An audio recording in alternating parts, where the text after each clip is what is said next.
കാലിക്കറ്റ് യൂണിവേഴ്സിറ്റിയുടെ BA ഹിസ്റ്ററിയുടെ 6th സെമസ്റ്ററിൻ്റെ ഒരു പേപ്പറാണ് Indian heritage and plurality of cultures എന്നുള്ളത്.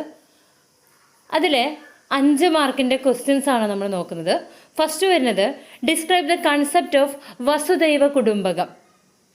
വസുദൈവ കുടുംബകം എന്നതിൻ്റെ അർത്ഥം ലോകം ഒരു കുടുംബം, the world is one family എന്നാണ്. ഇത് സങ്കുചിതമായ ദേശീയ ചിന്തകൾക്ക് അതീതമായിട്ടുള്ള ഒരു കൺസെപ്റ്റാണ്. ഇതൊരു സംസ്കൃത ശൈലിയാണ്. ഉപനിഷത്തുകളിലും മറ്റു പുരാതന സാഹിത്യങ്ങളിലും ഈ ഒരു ആശയം നമുക്ക് കാണാൻ പറ്റും. പുരാതന ഇന്ത്യൻ തത്വചിന്തകളിൽ നിന്ന്, പ്രത്യേകിച്ച് വേദാന്ത ദർശനങ്ങളിൽ നിന്ന് ഉത്ഭവിച്ച ഒരു ആശയമാണ് ഇത് വസുദൈവ കുടുംബകം എന്നുള്ളത്. എല്ലാ ജീവജാലങ്ങളിലും മനുഷ്യർ, മൃഗങ്ങൾ, സസ്യങ്ങൾ എന്നിവയിലെല്ലാം തന്നെ ഒരേ ജീവശക്തി നിലനിൽക്കുന്നു എന്ന ബോധം, ഇതാണ് വസുദൈവ കുടുംബകം എന്നുള്ള കൺസെപ്റ്റ്. എല്ലാവരും പരസ്പരം ബന്ധപ്പെട്ടിരിക്കുന്നു എന്ന ബോധമാണ് ഇതിൻ്റെ കാതൽ എന്ന് പറഞ്ഞാൽ. ലോകത്തിലെ എല്ലാ സംഭവങ്ങളും പരസ്പരം കാരണവും ഫലവുമാണ്. ഒരു പ്രദേശത്തെ പ്രശ്നം മറ്റൊരിടത്തെയും ബാധിക്കാറുണ്ട്. ഈ ഒരു കൺസെപ്റ്റിൻ്റെ മൂല്യങ്ങളെക്കുറിച്ച് നോക്കുമ്പോൾ സ്നേഹം, ദയ, സഹാനുഭൂതി, സഹിഷ്ണുത, ക്ഷമ, പരസ്പര ബഹുമാനം എന്നിവ വ്യക്തിഗതവും സാമൂഹികവുമായ തലത്തിൽ വളർത്തേണ്ടത് അത്യാവശ്യമാണെന്ന് പറയുന്നുണ്ട്. ആഗോള സമാധാനം, ഐക്യം, സഹകരണം എന്നിവയിലൂടെ ലോകത്ത് സന്തോഷവും സുസ്ഥിരതയും കൈവരിക്കുക എന്നതാണ് ദൈവ കുടുംബകം എന്ന സങ്കല്പത്തിൻ്റെ ലക്ഷ്യം. ആധുനിക ലോകത്തിലെ വെല്ലുവിളികൾക്ക്, കാലാവസ്ഥാ മാറ്റം, മഹാമാരികൾ, തീവ്രവാദം, സാമ്പത്തിക അസമത്വം പോലുള്ള വെല്ലുവിളികൾക്ക് കൂട്ടായ പരിഹാരം കാണുന്നതിന് ഈ ആശയം പ്രായോഗികമായുള്ള മാർഗനിർദ്ദേശങ്ങൾ നൽകുന്നുണ്ട്. Examine the definition and scope of monism. എല്ലാ യാഥാർത്ഥ്യവും അടിസ്ഥാനപരമായി ഒരൊറ്റ സത്തയാണ്, ഒരുതരം ഊർജം, ബോധം അല്ലെങ്കിൽ ദ്രവ്യം എന്ന തത്വമാണ് മോണിസം എന്ന കൺസെപ്റ്റ്. ദ്വൈതവാദത്തെയും ബഹുത്വവാദത്തെയും ഒക്കെ തന്നെ ഇത് നിരാകരിക്കുന്നു. കാണുന്ന വൈവിധ്യങ്ങൾ ഉപരിപ്ലവങ്ങളാണ്. ആഴത്തിലിറങ്ങുമ്പോൾ എല്ലാം ഒന്ന് തന്നെയാണ്. അപ്പോൾ എല്ലാത്തിൻ്റെയും സത്ത ഒന്നിലേക്കാണ് എത്തുന്നത് എന്നുള്ളതാണ് ഈ മോണിസം എന്ന കൺസെപ്റ്റ് കൊണ്ട് അർത്ഥമാക്കുന്നത്. പ്രപഞ്ചത്തിൻ്റെയും യാഥാർത്ഥ്യത്തിൻ്റെയും ഉത്ഭവം, സ്വഭാവം, ഘടന എന്നിവയെക്കുറിച്ച് പഠിക്കുമ്പോൾ ഏകത്വപരമായ കാഴ്ചപ്പാടുകൾക്കാണ് പ്രാധാന്യം നൽകുന്നത്. ദൈവവും പ്രപഞ്ചവും തമ്മിൽ അഭേദ്യമായ ബന്ധമുണ്ടെന്നും അല്ലെങ്കിൽ രണ്ടും ഒന്നാണെന്നുമുള്ള വാദം, പാൻതിസം, ചില മിസ്റ്റിക് പാരമ്പര്യങ്ങളിൽ ഈ ആശയം ശക്തമാണ്. അദ്വൈത വേദാന്തം ശങ്കരാചാര്യർ കൊണ്ടുവന്നതാണ്. സ്പിനോസയുടെ തത്വചിന്ത തുടങ്ങിയ ഏകത്വപരമായ ചിന്താധാരകൾ യാഥാർത്ഥ്യത്തെ ഒരൊറ്റ തത്വത്തിൽ നിന്ന് വിശദീകരിക്കുന്നു. പാശ്ചാത്യ തത്വചിന്തയിലും ഇതിന് സമാനമായിട്ടുള്ള ആശയങ്ങൾ നമുക്ക് കാണാൻ പറ്റും. Give an account of the philosophy of Lokayatas. Charvaka ദർശനം എന്ന പേരിൽ അറിയപ്പെടുന്ന ലോകായത പ്രിൻസിപ്പിൾ ഇന്ത്യൻ തത്വചിന്തയിലെ ഭൗതികവാദപരമായിട്ടുള്ള ഒരു വിഭാഗമാണിത്. ഇന്ദ്രിയങ്ങളിലൂടെയുള്ള അറിവ് മാത്രമാണ് വിശ്വസനീയമായ അറിവിൻ്റെ ഉറവിടം എന്ന് വാദിക്കുന്ന ഒരു വിഭാഗം തത്വചിന്തകർ. ഇവരാണ് ലോകായത കൺസെപ്റ്റിൻ്റെ വക്താക്കൾ. വേദങ്ങൾ, ഉപനിഷത്തുകൾ തുടങ്ങിയ ശ്രുതികൾ, അനുമാനം, പരലോകം, ആത്മാവ്, ദൈവം അല്ലെങ്കിൽ ഏതെങ്കിലും അമാനുഷിക ശക്തി, ഇങ്ങനെയുള്ള കൺസെപ്റ്റിനെ ഒന്നും തന്നെ ഇവർ അംഗീകരിക്കുന്നില്ല. ഭൗതികവാദത്തിൻ്റെ അഭിപ്രായ പ്രകാരം ഭൗതികവാദ സിദ്ധാന്തക്കാർ ലോകമെന്നുള്ളത് ജലം, അഗ്നി, വായു, ഭൂമി എന്നീ 4 ഭൗതിക മൂലകങ്ങളാൽ നിർമ്മിക്കപ്പെട്ടതാണെന്നും ഈ മൂലകങ്ങളുടെ പ്രത്യേക സംയോജനത്തിലൂടെയാണ് ജീവൻ ഉണ്ടാകുന്നത് എന്നും പറയുന്നുണ്ട്. ഇഹലോക ജീവിതത്തിലെ സുഖമാണ് പരമമായ ലക്ഷ്യമെന്ന് ഭൗതികവാദക്കാർ പറയുന്നു. ദുഃഖം ഒഴിവാക്കാനുള്ള മാർഗങ്ങൾ തേടണമെന്ന് അവർ പറയുന്നുണ്ട്. വേദങ്ങളെയോ ദൈവത്തെയോ അടിസ്ഥാനമാക്കിയുള്ള ധാർമ്മികതയെ അവർ ചോദ്യം ചെയ്യുന്നു. പ്രായോഗികമായ ധാർമ്മികതയ്ക്ക് അവർ പ്രാധാന്യം നൽകുകയും ചെയ്യുന്നുണ്ട്. Trace the origin and development of ഭക്തി മൂവ്മെൻറ്റ്. ദക്ഷിണേന്ത്യയിൽ ഏകദേശം 7ാം നൂറ്റാണ്ടിൽ ഭക്തി പ്രസ്ഥാനം ആരംഭിച്ചു. തമിഴ്നാട്ടിലെ ശൈവ നായനാർമാരിൽ നിന്നും വൈഷ്ണവ ആഴ്വാർമാരിൽ നിന്നുമാണ് ഈ ഒരു ഭക്തി പ്രസ്ഥാനം ഉദയം ചെയ്തിട്ടുള്ളത്. ഇതിൻ്റെ കൺസെപ്റ്റ് എന്ന് പറഞ്ഞാൽ ദൈവത്തോടുള്ള തീവ്രമായ വ്യക്തിപരമായ സ്നേഹവും ഭക്തിയുമാണ്. ആചാരങ്ങൾക്കും അനുഷ്ഠാനങ്ങൾക്കും മുകളിലായിട്ട് ഹൃദയംഗമമായ സമർപ്പണമാണ് ദൈവത്തോടുള്ള സമർപ്പണമെന്ന് ഇവർ പറയുന്നു. ആഴ്വാർമാരിലെ പ്രമുഖരാണ് നമ്മാഴ്വരും ആണ്ടാളും. നായനാർമാരിൽ പ്രസിദ്ധരായവരാണ് അപ്പർ സുന്ദരൻ, തിരുജ്ഞാന സമ്പന്നർ എന്നിവർ. ഇവരുടെ ഭക്തിഗാനങ്ങൾ തേവാരം, തിരുവായ്മൊഴി എന്നീ പേരുകളിൽ അറിയപ്പെടുന്നുണ്ട്.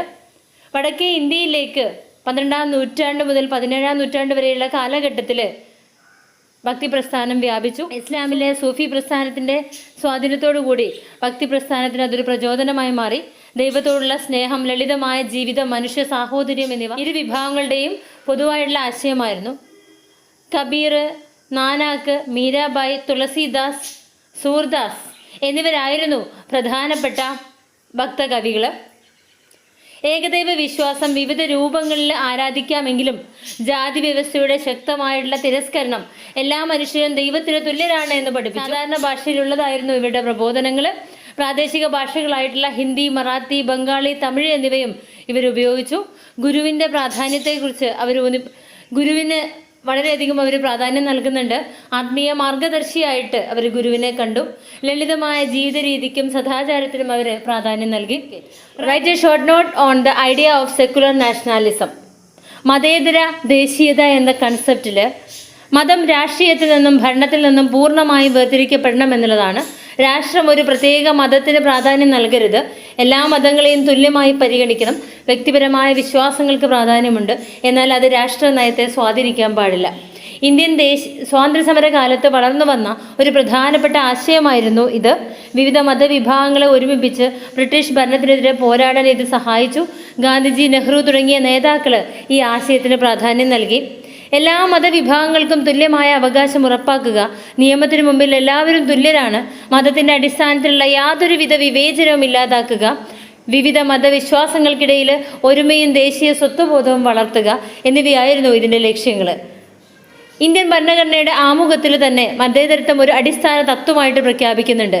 ഭരണഘടനയുടെ 25 മുതൽ 28 വരെയുള്ള അനുച്ഛേദങ്ങൾ മതസ്വാതന്ത്ര്യം ഉറപ്പാക്കുന്നുണ്ട്. Bring out the contribution of Akbar to maintain the idea of universal peace. സുൽഹിക്കുൽ എന്നത് അക്ബറിൻ്റെ ഒരു നയമായിരുന്നു.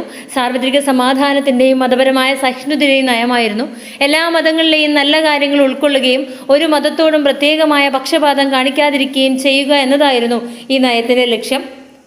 ഹിന്ദുക്കൾക്കും മുസ്ലിങ്ങൾക്കും മറ്റു മതവിഭാഗങ്ങൾക്കും തുല്യ പരിഗണന നൽകി. അവരുടെ ആരാധനാലയങ്ങൾ സംരക്ഷിക്കുകയും മതപരമായ കാര്യങ്ങളിൽ ഇടപെടാതിരിക്കുകയും ചെയ്തു.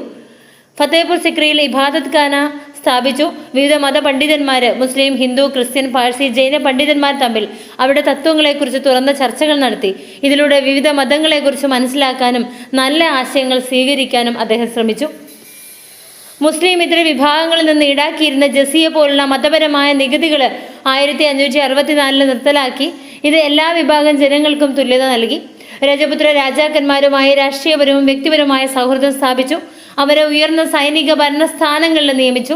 അവരുമായുള്ള വിവാഹബന്ധത്തിലൂടെ അവരുടെ സൗഹൃദം ശക്തിപ്പെടുത്തി. ഇലാഹി എല്ലാ മതങ്ങളിലെയും നല്ല ആശയങ്ങളായിട്ടുള്ള ഏകദൈവ വിശ്വാസം, സഹിഷ്ണുത, സദാചാരം എന്നിവ ഉൾക്കൊള്ളുന്ന ഒരു പുതിയ വിശ്വാസ സമ്പ്രദായം ദിൻ ഇലാഹി 1582 ആരംഭിച്ചു.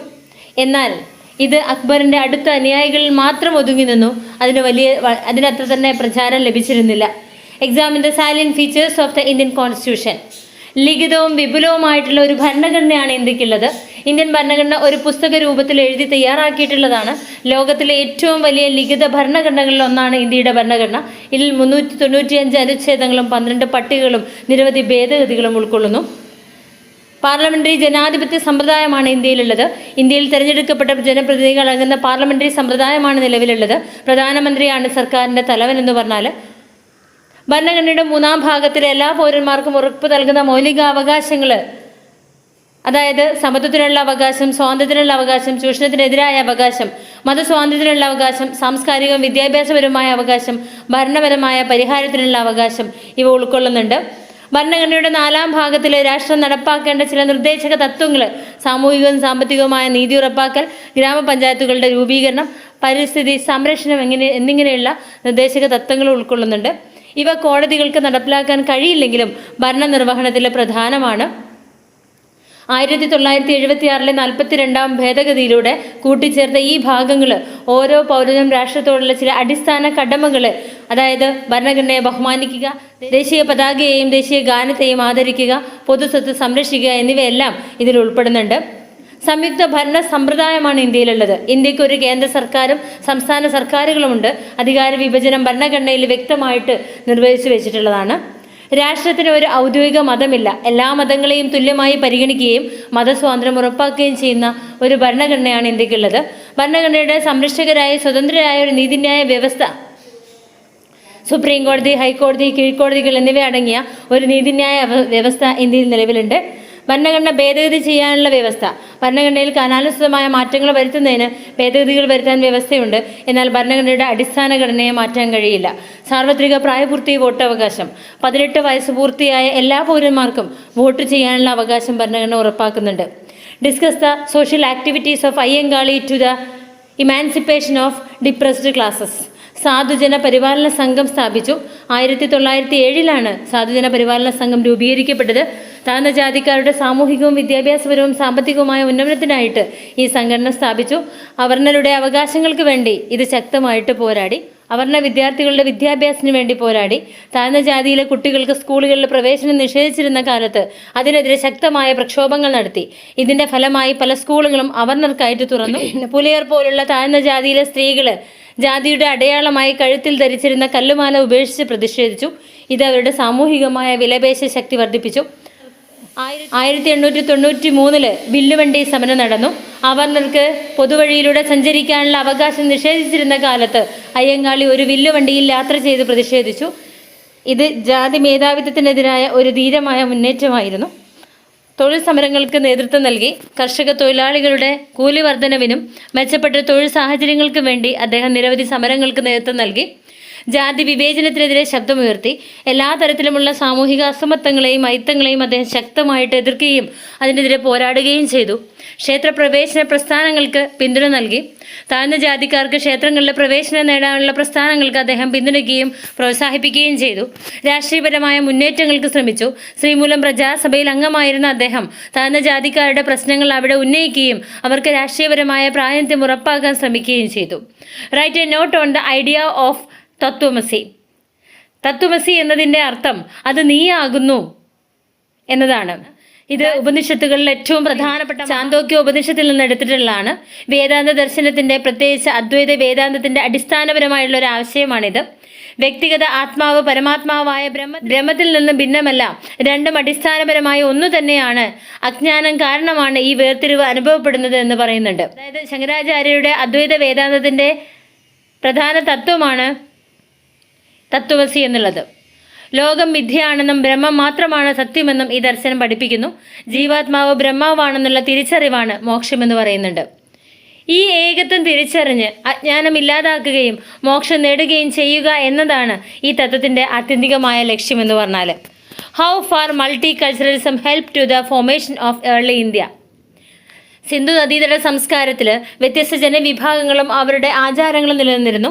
മെസപ്പൊട്ടോമിയ പോലുള്ള മറ്റ് സംസ്കാരങ്ങളുമായി അവർക്ക് വ്യാപാര ബന്ധമുണ്ടായിരുന്നു. ഇത് സാംസ്കാരികമായ കൈമാറ്റത്തിന് വഴിയൊരുക്കി. മധ്യേഷ്യയിൽ നിന്ന് കുടിയേറിയ ആര്യന്മാർ തദ്ദേശീയ ദ്രാവിഡ സംസ്കാരങ്ങളുമായി കൂടിച്ചേർന്ന് ഒരു പുതിയ സങ്കര സംസ്കാരം രൂപപ്പെട്ടു. ഭാഷ, മതം, സാമൂഹിക രീതികൾ എന്നിവയിൽ ഈ കൂടിച്ചേരൽ പ്രകടമാണ്. ബുദ്ധമതം, ജൈനമതം തുടങ്ങിയ പുതിയ ചിന്താധാരകൾ നിലവിലുള്ള വൈദിക വിശ്വാസങ്ങളുമായിട്ട് സംവദിക്കുകയും പുതിയ ആശയങ്ങൾക്കും ആചാരങ്ങൾക്കും രൂപം നൽകുകയും ചെയ്തു. ഇത് മതപരമായ വൈവിധ്യത്തിന് കാരണമായി. പേർഷ്യക്കാർ, ഗ്രീക്കുകാർ, ശാകന്മാർ, കുഷാനന്മാർ തുടങ്ങിയവരുടെ തുടർച്ചയായിട്ടുള്ള ആക്രമണങ്ങളും കുടിയേറ്റങ്ങളും ഇന്ത്യൻ സമൂഹത്തിലും സംസ്കാരത്തിലും പുതിയ ഘടകങ്ങൾ ചേർത്തു. ഗാന്ധാരകല ഇതിന് ഏറ്റവും വലിയ ഉദാഹരണമാണ്. മൗര്യ സാമ്രാജ്യം, ഗുപ്ത സാമ്രാജ്യം തുടങ്ങിയ വലിയ സാമ്രാജ്യങ്ങൾ വിവിധ ഭാഷകൾ സംസാരിക്കുന്നതും വ്യത്യസ്ത ആചാരങ്ങൾ പിന്തുടരുന്നതുമായ പ്രദേശങ്ങളെ ഒരു കുടക്കീഴിൽ കൊണ്ടുവന്നു. ഇത് സാംസ്കാരികമായ കൊടുക്കൽ വാങ്ങലുകൾക്ക് അവസരമൊരുക്കി. വ്യത്യസ്ത വിശ്വാസങ്ങളോടും ആചാരങ്ങളോടും സഹിഷ്ണുത ആദ്യകാല ഇന്ത്യയുടെ ഒരു പ്രധാന സവിശേഷതയായിരുന്നു. അശോകന്റെ ധർമ്മം ഇതിനൊരു ഉദാഹരണമാണ്. വിവിധ മതവിഭാഗങ്ങൾക്ക് ഒരുമിച്ച് ജീവിക്കാനും അവരുടെ ആശയങ്ങൾ പങ്കുവെക്കാനും ഇത് സഹായിച്ചു. Describe the salient features of Basava cult. 12ാം നൂറ്റാണ്ടിൽ ബസവണ്ണ സ്ഥാപിച്ച ഒരു കൾട്ടായിരുന്നു, ഒരു മതവിശ്വാസമായിരുന്നു ബസവ കൾട്ട്. കർണാടകയിൽ ഉടലെടുത്ത ഒരു സാമൂഹിക മതപ്രസ്ഥാനമാണിത്. ലിംഗായത ദർശനം എന്നും ഇതിനെ അറിയപ്പെടുന്നുണ്ട്. ശിവനും പ്രധാന ദൈവമായിട്ട് ആരാധിക്കുന്ന ഒരു വിഭാഗമാണിത്. ബസവണ്ണ ഏകനായ ശിവനിൽ വിശ്വസിക്കാൻ പഠിപ്പിച്ചു. വിഗ്രഹാരാധനയുടെ ചില രൂപങ്ങളെ അദ്ദേഹം എതിർത്തു. ബസവണ്ണ ജാതിയുടെയും സാമൂഹിക ശ്രേണിയുടെയും വേർതിരിവുകളെ ശക്തമായിട്ട് എതിർത്തു. എല്ലാ മനുഷ്യരെയും തുല്യരായി കണക്കാക്കി. ഈ പ്രസ്ഥാനം സ്ത്രീകൾക്ക് സാമൂഹികവും മതപരമായ കാര്യങ്ങളിൽ തുല്യ പ്രാധാന്യം നൽകി. പല സ്ത്രീകളും പ്രമുഖ വചനകർത്താക്കളായിട്ട് ഉയർന്നു വന്നു. കായകവേ കൈലാസ, അതായത് തൊഴിലാണ് സ്വർഗം എന്ന ആശയം ഈ ദർശനത്തിന്റെ പ്രധാന ഭാഗമാണ്. ഓരോരുത്തരും തങ്ങളുടെ തൊഴിലിനെ ദൈവീകമായിട്ട് കണ്ട് ആത്മാർത്ഥതയോടെ ചെയ്യണമെന്ന് അദ്ദേഹം പഠിപ്പിച്ചു. ഈ വിഭാഗക്കാർ കഴുത്തിൽ ഒരു ചെറിയ ശിവലിംഗം ഇഷ്ടലിംഗം ധരിക്കുന്നു. ഇത് ദൈവവുമായുള്ള അവരുടെ നിരന്തരമായ ബന്ധത്തെ സൂചിപ്പിക്കുന്നു. ബസവണ്ണയും അദ്ദേഹത്തിൻ്റെ അനുയായികളും കന്നഡ ഭാഷയിൽ ലളിതമായ വചനങ്ങളിലൂടെ തങ്ങളുടെ തത്വങ്ങൾ പ്രചരിപ്പിച്ചു. ഇത് സാധാരണക്കാർക്ക് എളുപ്പത്തിൽ മനസ്സിലാക്കാവുന്ന രൂപത്തിലുള്ള സാഹിത്യമായിരുന്നു. Give an account of the different orders of sufism. ഇസ്ലാമിലെ ആന്തരികവും മിസ്റ്റിക്കുമായുള്ള ഒരു ധാരണയാണ് സൂഫിസം എന്ന് പറഞ്ഞാൽ. ദൈവത്തോടുള്ള വ്യക്തിപരമായ സ്നേഹത്തിനും ആത്മീയ അനുഭവത്തിനും പ്രാധാന്യം നൽകുന്ന ഒരു കൺസെപ്റ്റാണ് ഇസ്ലാമിലെ സൂഫിസം എന്ന് പറഞ്ഞാൽ. സൂഫിസം വിവിധ ആത്മീയ പരമ്പരകളായിട്ട് സിൽസിലകളായിട്ട് വിഭജിക്കപ്പെട്ടിട്ടുണ്ട്. ഓരോ സിൽസിലയ്ക്കും അതിൻ്റേതായ ആത്മീയ ഗുരുക്കന്മാർ, പഠന രീതികൾ, ആചാരങ്ങൾ എന്നിവയുണ്ട്. പ്രധാന സിൽസിലകളാണ് ചിഷ്തി, സുഹ്രവർദി, ഖാദിരിയ, നഷ്കബന്ദി, ഷാത്താരി, മൗലവി എന്നിവ. ഫസ്റ്റ് വരുന്നത് ചിഷ്തിയാണ്. ഇന്ത്യയിൽ ഏറ്റവും പ്രചാരമുള്ള സൂഫി സിൽസിലകളിൽ ഒന്നാണ് ചിഷ്തി. സ്നേഹം, സംഗീതം, ദാനധർമ്മം എന്നിവയ്ക്ക് പ്രാധാന്യം നൽകുന്ന ഒരു സിൽസിലയാണിത്. ഖ്വാജ മൊഹീനുദ്ദീൻ ചിസ്തി ഈ സിൽസിലയിലെ പ്രധാനിയാണ്. സുഹ്രവർദി, ഷെയ്ഖ് ഷിഹാബുദ്ദീൻ സുഹ്രവർദി സ്ഥാപിച്ച ഈ സിൽസില നിയമങ്ങൾക്കും ആചാരങ്ങൾക്കും ഒരു പരിധിവരെ പ്രാധാന്യം നൽകുന്നു. രാഷ്ട്രീയ രംഗത്തും ഈ സിൽസിലയ്ക്ക് സ്വാധീനമുണ്ടായിരുന്നു. ഖാദിരിയ, അബ്ദുൽ ഖാദർ ജീലാനി സ്ഥാപിച്ച ഈ സിൽസില ലോകമെമ്പാടും പ്രചാരമുള്ളതാണ്. ദൈവികമായ ശക്തിയിലും അത്ഭുതങ്ങളിലും ഈ സിൽസില വിശ്വസിക്കുന്നു. നഖ്ശബന്ദി സിൽസില ബഹാവുദ്ദീൻ നഖ്ശ്ബന്ദ് സ്ഥാപിച്ച സിൽസിലയാണ്. നിശബ്ദമായ ധ്യാനത്തിലും ആത്മീയമായ ഉൾക്കാഴ്ചയിലും പ്രാധാന്യം നൽകുന്ന ഒരു സിൽസിലയാണിത്. ഷാത്താരി സിൽസില ബയാസിദ് ബിസ്താമിയിൽ നിന്ന് ഉത്ഭവിച്ച ഈ സിൽസില ഇന്ത്യയിൽ പ്രചാരം നേടി. വേഗതയേറിയ ആത്മീയ പരിശീലന രീതികൾ ഇതിൻ്റെ പ്രത്യേകതയാണ്. മൗലവി സിൽസില ജലാലുദ്ദീൻ റൂമിയുടെ അനുയായികൾ സ്ഥാപിച്ച ഈ സിൽസില തിരിയുന്ന ദുർവീശുകൾ എന്നറിയപ്പെടുന്നു. സംഗീതത്തിനും നൃത്തത്തിനും കൂടുതൽ പ്രാധാന്യം നൽകുന്ന സിൽസിലയാണിത്. How far the revolt of 1857 helped to the growth of Hindu-Muslim unity in India. ഇന്ത്യയിലെ ഹിന്ദു മുസ്ലിം ഐക്യം വളർത്തുന്നതിൽ 1857 വിപ്ലവം എങ്ങനെ സഹായിച്ചു എന്നുള്ളതാണ് ചോദിക്കുന്നത്. 1857 ലഹളയിൽ ഹിന്ദുക്കളും മുസ്ലിങ്ങളും തോളോട് തോൾ ചേർന്ന് ബ്രിട്ടീഷ് ഭരണത്തിനെതിരെ പോരാടി. ഇത് ഇരു വിഭാഗങ്ങൾക്കുമിടയിൽ ഒരു താൽക്കാലിക ഐക്യത്തിന് കാരണമായി. ബ്രിട്ടീഷ് സാമ്രാജ്യത്തിൻ്റെ ചൂഷണവും അടിച്ചമർത്തലും ഇരു വിഭാഗങ്ങൾക്കും ഒരുപോലെ ദുരിതം നൽകിയിട്ടുണ്ടായിരുന്നു. ഇത് ഒരു പൊതുശത്രുവിനെതിരെ ഒന്നിക്കാൻ അവരെ പ്രേരിപ്പിച്ചു. ലഹളയ്ക്ക് ഹിന്ദുക്കളും മുസ്ലിം നേതാക്കളും ഒരുപോലെ നേതൃത്വം നൽകി. മുസ്ലിം ചക്രവർത്തിയായ ബഹദൂർ ഷാ സഫറിനെ പ്രതീകാത്മക നേതാവായി ഇരു വിഭാഗക്കാരും അംഗീകരിച്ചു. ലഹളയുടെ പ്രധാന കേന്ദ്രങ്ങളിലെല്ലാം ഹിന്ദുക്കളും മുസ്ലിങ്ങളും സജീവമായിട്ട് പങ്കെടുത്തു. ലക്നൗ, കാൺപൂർ, ഡൽഹി എന്നിവിടങ്ങളിൽ ഇരു വിഭാഗങ്ങളുടെയും ഐക്യം പ്രകടമായിരുന്നു. ബ്രിട്ടീഷ് ഭരണത്തെ പുറത്താക്കുക എന്ന ലക്ഷ്യത്തിൽ ഇരു വിഭാഗക്കാരും താൽക്കാലികമായി രാഷ്ട്രീയപരമായിട്ട് ഒന്നിച്ചു. എന്നിരുന്നാലും ഈ ഐക്യം ദീർഘകാലം നീണ്ടുനിന്നിരുന്നില്ല. ലഹളയുടെ പരാജയത്തിന് ശേഷം ബ്രിട്ടീഷുകാർ ഭിന്നിപ്പിച്ച് ഭരിക്കുക എന്ന തന്ത്രം കൂടുതൽ ശക്തമായി നടപ്പിലാക്കി. ഇത് ക്രമേണ ഹിന്ദു മുസ്ലിം ബന്ധത്തിലെ വിള്ളലുകൾ സൃഷ്ടിച്ചു. എങ്കിലും 1857 ലഹള സ്വാതന്ത്ര്യ സമര ചരിത്രത്തിൽ ഒരു പ്രധാന ഏടായിരുന്നു. ബ്രിട്ടീഷ് ഭരണത്തിനെതിരെ ഒരുമിച്ച് പോരാടാൻ ഇന്ത്യക്കാർക്ക് സാധിക്കുമെന്ന് ഇത് തെളിയിച്ചു. Bring out the activities of the backward class movements in India. സാമൂഹികമായും സാമ്പത്തികമായും വിദ്യാഭ്യാസപരമായും പിന്നോക്കം നിൽക്കുന്ന ജനവിഭാഗങ്ങളുടെ ഉന്നമനം ലക്ഷ്യമായിട്ടുള്ള പ്രസ്ഥാനങ്ങൾ ഏതൊക്കെയായിരുന്നു എന്നുള്ളതാണ് ചോദിക്കുന്നത്. ജാതി വിവേചനം, തൊട്ടുകൂടായ്മ തുടങ്ങിയ അനാചാരങ്ങൾക്കെതിരെ ഈ പ്രസ്ഥാനങ്ങൾ ശക്തമായിട്ട് പോരാടി. പിന്നോക്ക വിഭാഗങ്ങൾക്ക് വിദ്യാഭ്യാസം നിഷേധിക്കപ്പെട്ടിരുന്ന കാലത്ത് ഈ പ്രസ്ഥാനങ്ങൾ വിദ്യാഭ്യാസ സ്ഥാപനങ്ങൾ ആരംഭിക്കുകയും അവർക്ക് വിദ്യാഭ്യാസം നേടാനുള്ള അവസരങ്ങൾ സൃഷ്ടിക്കുകയും ചെയ്തു. താഴ്ന്ന ജാതിക്കാർക്ക് ക്ഷേത്രങ്ങളിലെ പ്രവേശനം നിഷേധിച്ചിരുന്നതിനെതിരെ നിരവധി സമരങ്ങൾ ഈ പ്രസ്ഥാനങ്ങളുടെ നേതൃത്വത്തിൽ നടന്നു. വൈക്കം സത്യാഗ്രഹം, ഗുരുവായൂർ സത്യാഗ്രഹം എന്നിവ ഇതിന് ഉദാഹരണമാണ്. സർക്കാർ ജോലിയിലും വിദ്യാഭ്യാസ സ്ഥാപനങ്ങളിലും പിന്നോക്ക വിഭാഗക്കാർക്ക് സംവരണം ലഭിക്കുന്നതിന് വേണ്ടി ഈ പ്രസ്ഥാനങ്ങൾ ശക്തമായ പ്രക്ഷോഭങ്ങൾ സംഘടിപ്പിച്ചു.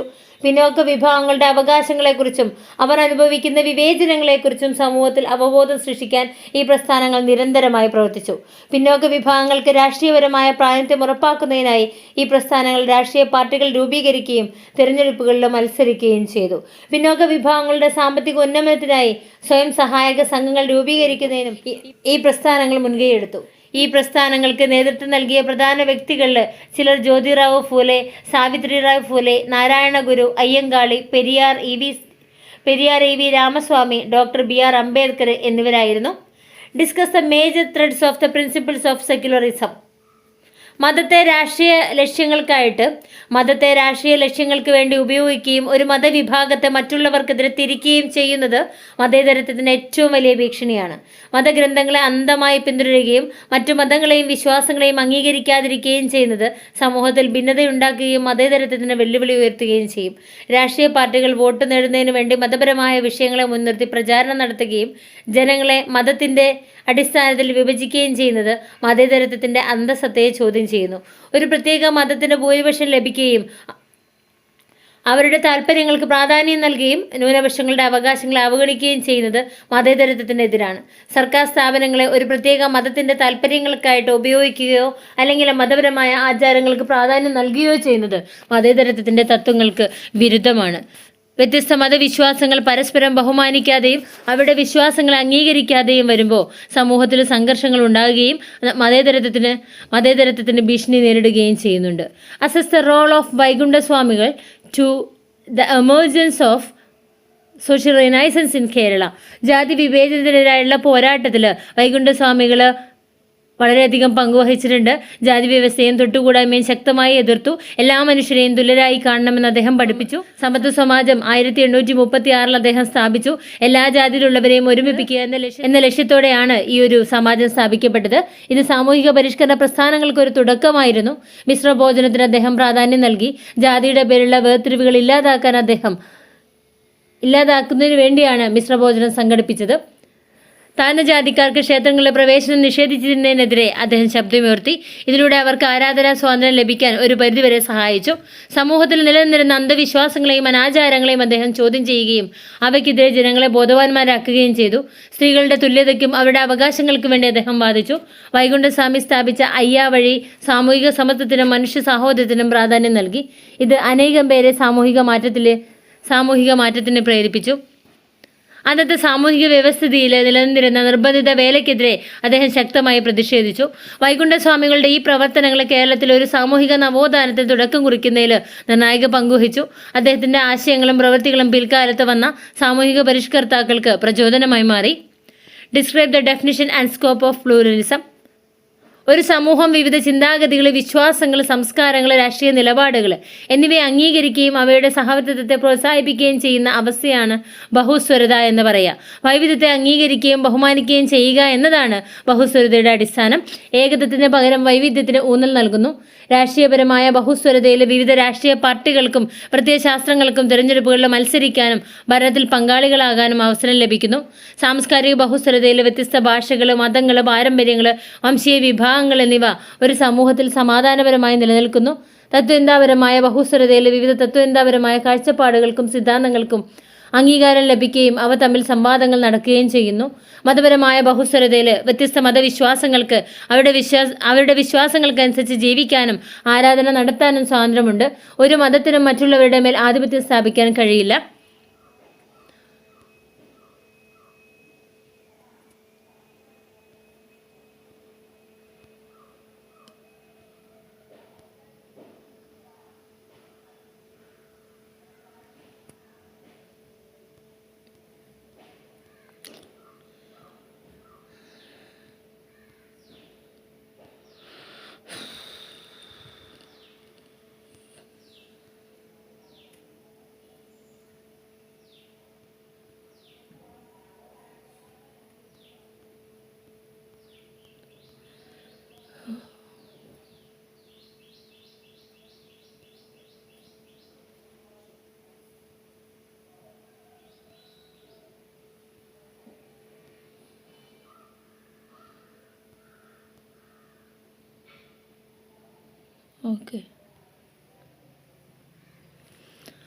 സാമൂഹിക ജീവിതത്തിൽ വ്യത്യസ്ത താല്പര്യങ്ങളുള്ള ഗ്രൂപ്പുകൾക്കും സംഘടനകൾക്കും പ്രവർത്തിക്കാനും അവരുടെ അഭിപ്രായങ്ങൾ പ്രകടിപ്പിക്കാനും അവസരം ലഭിക്കുന്നുണ്ട്. ബഹുസ്വരത ഒരു ജനാധിപത്യ സമൂഹത്തിന്റെ ആരോഗ്യകരമായ വളർച്ചയ്ക്ക് അത്യന്താപേക്ഷിതമാണ്. ഇത് വ്യത്യസ്ത കാഴ്ചപ്പാടുകളെ മാനിക്കാനും എല്ലാവരെയും ഉൾക്കൊള്ളാനും സഹായിക്കുന്നുണ്ട്. Write a note on അശോകതമ്മ.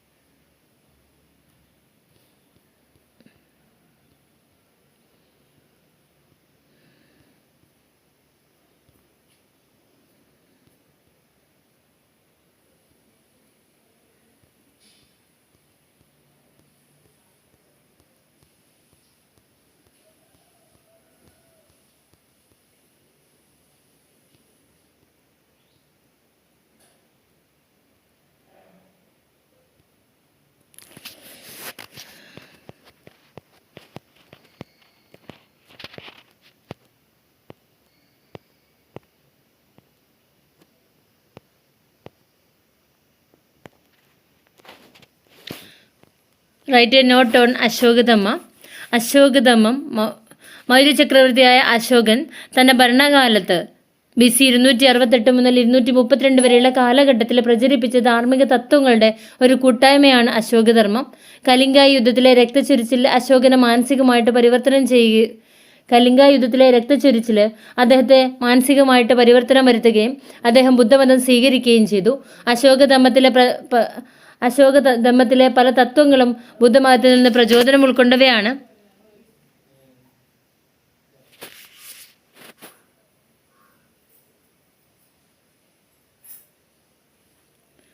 എല്ലാ ജീവജാലങ്ങളും ഇതിൻ്റെ പ്രധാനപ്പെട്ട തത്വങ്ങളാണ് അഹിംസ, സത്യം, ദയ, സഹിഷ്ണുത, മാതാപിതാക്കളെയും ഗുരുക്കളെയും ബഹുമാനിക്കുക, സേവനം ചെയ്യാനുള്ള മനോഭാവം, ധർമ്മം അനുസരിച്ച് ജീവിക്കുക, മിതത്വം എന്നിവ. എല്ലാ ജീവജാലങ്ങളോടും ദയയും കരുണയും കാണിക്കുക, ജീവഹാനി വരുത്താതിരിക്കുക, എപ്പോഴും സത്യം സംസാരിക്കുക, സത്യസന്ധത പുലർത്തുക, മറ്റുള്ളവരോട് ദയയും അനുകമ്പയും കാണിക്കുക, എല്ലാ മതങ്ങളെയും വിശ്വാസങ്ങളെയും ബഹുമാനിക്കുക, മുതിർന്നവരെയും അറിവുള്ളവരെയും ആദരിക്കുക, മറ്റുള്ളവരെ സഹായിക്കാനുള്ള താല്പര്യം കാണിക്കുക, നല്ല കാര്യങ്ങൾ ചെയ്യുകയും തിന്മയിൽ നിന്ന് അകന്നു നിൽക്കുകയും ചെയ്യുക, ജീവിതത്തിൽ ലളിതമായ രീതികൾ പിന്തുടരുക. അശോകൻ തന്റെ സാമ്രാജ്യത്തിൽ ധാർമ്മികവും സമാധാനപരവുമായ ഒരു സമൂഹം സൃഷ്ടിക്കാൻ ലക്ഷ്യമിട്ടു. ഇതിനുവേണ്ടി അദ്ദേഹം ധർമ്മമഹാമാത്രന്മാരെ നിയമിക്കുകയും ധർമ്മത്തെക്കുറിച്ച് ശിലാശാസനങ്ങളിലും സ്തംഭങ്ങളിലും എഴുതി പ്രചരിപ്പിക്കുകയും ചെയ്തു. Bring out the salient features of Indo Islamic art and architecture. Indian വാസ്തുവിദ്യയുടെ തനതായ ശൈലികളും ഇസ്ലാമിക ലോകത്തിലെ വാസ്തുവിദ്യാ രീതികളും കൂടിച്ചേർന്നുണ്ടായ ഒരു സങ്കര ശൈലിയാണ് ഇൻഡോ ഇസ്ലാമിക് കല എന്ന് പറഞ്ഞാൽ. ഇൻഡോ ഇസ്ലാമിക് കലയും വാസ്തുവിദ്യയും കൂർത്തതും വൃത്താകൃതിയിലുള്ളതുമായ കമാനങ്ങളുടെ വ്യാപകമായ ഉപയോഗം ഈ ശൈലിയുടെ പ്രധാന പ്രത്യേകതയാണ്. അർദ്ധഗോളാകൃതിയിലുള്ള വലിയ കുംഭഗോപുരങ്ങളെ കെട്ടിടങ്ങൾക്ക് ഗാംഭീര്യം നൽകി. പള്ളികളോടും മറ്റ് പ്രധാന കെട്ടിടങ്ങളോടും ചേർന്ന് ഉയർന്നു നിൽക്കുന്ന ഗോപുരങ്ങൾ, ഇവയാണ് മിനാരങ്ങൾ എന്ന പേരിൽ അറിയപ്പെടുന്നത്. കല്ലിലും മറ്റു വസ്തുക്കളിലും അതിമനോഹരമായിട്ടുള്ള രൂപങ്ങളും ജാമിതീയ പാറ്റേണുകളും കൊത്തിവയ്ക്കപ്പെട്ടു.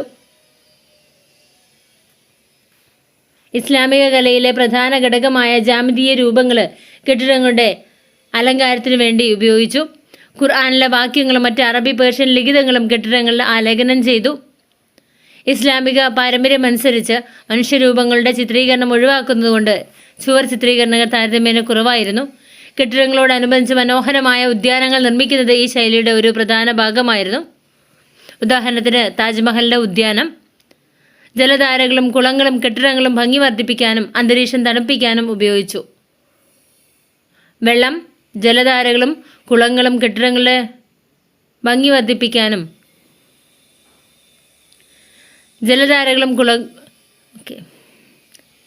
കുത്തബ് മീനാർ, ഖുവാത്തുൽ ഇസ്ലാം മോസ്ക്, അലൈ ദർവാസ, ഹുമയൂണിൻ്റെ ശവകുടീരം, ഫത്തേപൂർ സിക്രിയിലെ കെട്ടിടങ്ങൾ, താജ്മഹൽ, ചെങ്കോട്ട, ജുമാ മസ്ജിദ് ഇവയെല്ലാം ഇതിൻ്റെ ഉദാഹരണങ്ങളാണ്.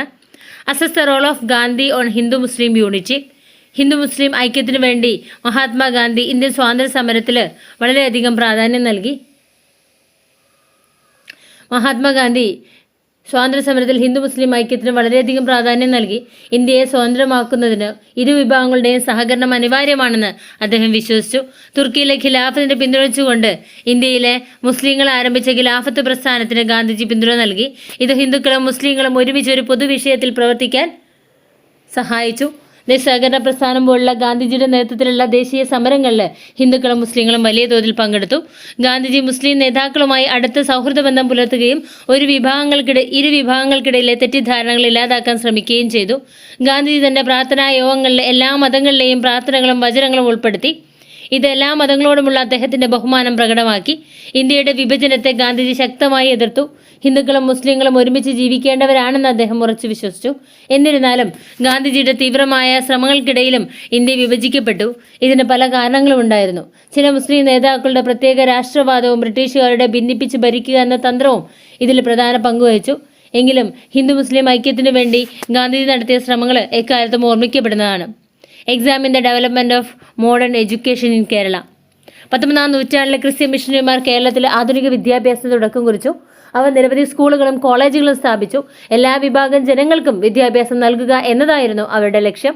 പിന്നീട് തിരുവിതാംകൂർ, കൊച്ചി, മലബാർ എന്നിവിടങ്ങളിലെ നാട്ടുരാജ്യങ്ങളും ബ്രിട്ടീഷ് സർക്കാരുകളും വിദ്യാഭ്യാസ രംഗത്ത് കൂടുതൽ ശ്രദ്ധയിലെത്തി. സർക്കാർ സ്കൂളുകളും കോളേജുകളും സ്ഥാപിക്കപ്പെട്ടു. ശ്രീനാരായണ ഗുരു, അയ്യങ്കാളി തുടങ്ങിയ സാമൂഹിക പരിഷ്കർത്താക്കള് പിന്നോക്ക വിഭാഗങ്ങളുടെ വിദ്യാഭ്യാസത്തിനു വേണ്ടി ശക്തമായി വാദിച്ചു. അവർ സ്വന്തമായി വിദ്യാഭ്യാസ സ്ഥാപനങ്ങൾ ആരംഭിക്കുകയും എല്ലാവർക്കും വിദ്യാഭ്യാസം ലഭ്യമാക്കാൻ പ്രയത്നിക്കുകയും ചെയ്തു.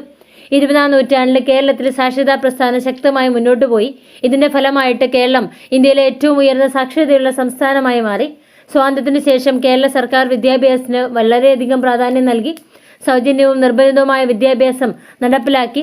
പുതിയ സ്കൂളുകളും കോളേജുകളും ആരംഭിച്ചു. കേരളത്തിൽ നിരവധി യൂണിവേഴ്സിറ്റികളും മറ്റു ഉന്നത വിദ്യാഭ്യാസ സ്ഥാപനങ്ങളും സ്ഥാപിതമായി. ഇത് വിദ്യാർത്ഥികൾക്ക് വൈവിധ്യമാർന്ന പഠന മേഖലകൾ തിരഞ്ഞെടുക്കാൻ അവസരം നൽകി. കേരള സർക്കാർ കൊണ്ടുവന്ന വിവിധ വിദ്യാഭ്യാസ ബില്ലുകൾ വിദ്യാഭ്യാസ രംഗത്ത് സുപ്രധാനമായ മാറ്റങ്ങൾക്ക് വഴിയൊരുക്കി. ഇത്രയാണ് 5 മാർക്കിൻ്റെ ക്വസ്റ്റ്യൻസ് വരാൻ സാധ്യതയുള്ളത്. മറ്റൊരു വീഡിയോയുമായിട്ട് വീണ്ടും കാണാം. Okay, thank you.